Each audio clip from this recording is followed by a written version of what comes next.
13. The theory of the sense of power. We exercise our power over others by doing them good or by doing them ill. That is all we care for. Doing ill to those on whom we have to make our power felt, for pain is a far more sensitive means for that purpose than pleasure. Pain always asks concerning the cause, while pleasure is inclined to keep within itself and not look backward. Doing good and being kind to those who are in any way already dependent on us, that is, who are accustomed to think of us as their raison d'être. We want to increase their power, because we thus increase our own, or we want to show them the advantage there is in being in our power. They thus become more contented with their position, and more hostile to the enemies of our power, and readier to contend with them.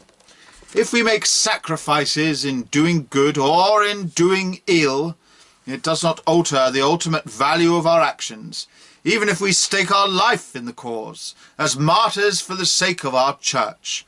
It is a sacrifice to our longing for power, or for the purpose of conserving our sense of power.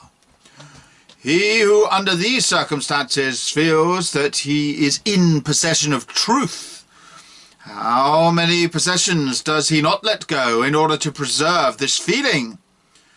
What does he not throw overboard in order to keep himself up, that is to say, above the others who lack the truth?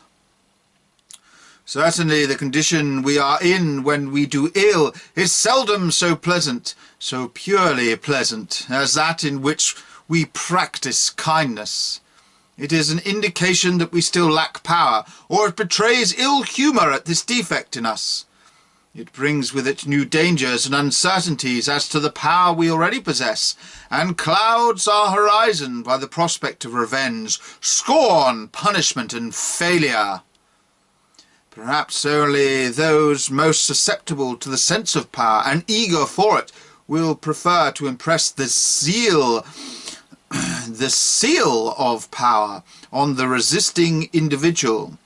Those to whom the sight of the already subjugated person as the object of benevolence is a burden and a tedium.